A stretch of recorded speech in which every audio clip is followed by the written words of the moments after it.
abbiamo fatto un'analisi di tutte le interrogazioni presentate in questi 4 anni, cioè dal 2015 fino ad oggi, e sono venuti fuori dei numeri abbastanza sconcertanti, perché su 690 interrogazioni ben il 91% vengono trattate al di fuori della norma, cioè del TUEL, cioè c'è una disapplicazione e una inosservanza delle leggi che veramente è spaventosa. Stiamo già dicendo da tantissimo tempo che bisogna risolvere e sentire i problemi dei cittadini. Le interpellanze, le interrogazioni non provengono solamente dai cittadini, dalle esigenze, dai chiarimenti che vogliono i cittadini. Dopo anni di mancate risposte, numeri alla mano, i consiglieri comunali di opposizione hanno deciso dunque di rivolgersi al procuratore, segnalando un comportamento, dicono, poco consono da parte dell'amministrazione comunale. Mi aspetto che il procuratore capo, il dottor Kerchi,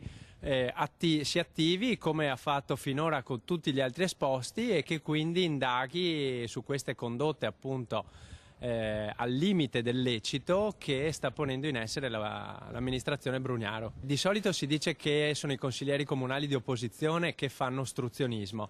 In questo caso è l'inverso, cioè la maggioranza fa ostruzionismo nei confronti di quei pochi consiglieri di opposizione che si danno da fare. Noi presentiamo interrogazioni, presentiamo interpellanze, presentiamo proposte di delibera e queste non vengono mai ascoltate, non viene mai data risposta. Vorrei sottolineare che una risposta data a 200 giorni di distanza dalla presentazione dell'interpellanza, a 300 giorni di distanza, a 400 giorni di distanza, vale come una non risposta. Tra le questioni da affrontare ce ne sono alcune che richiedono risposte immediate. Chiarimenti su appalti e forniture e soprattutto c'è anche la richiesta di insediamento di una commissione per affrontare la famosa questione dei pili, cioè fatto della situazione dei pili dal punto di vista ambientale, se si può costruire, cosa si può costruire, quali sono le condizioni generali di quell'area.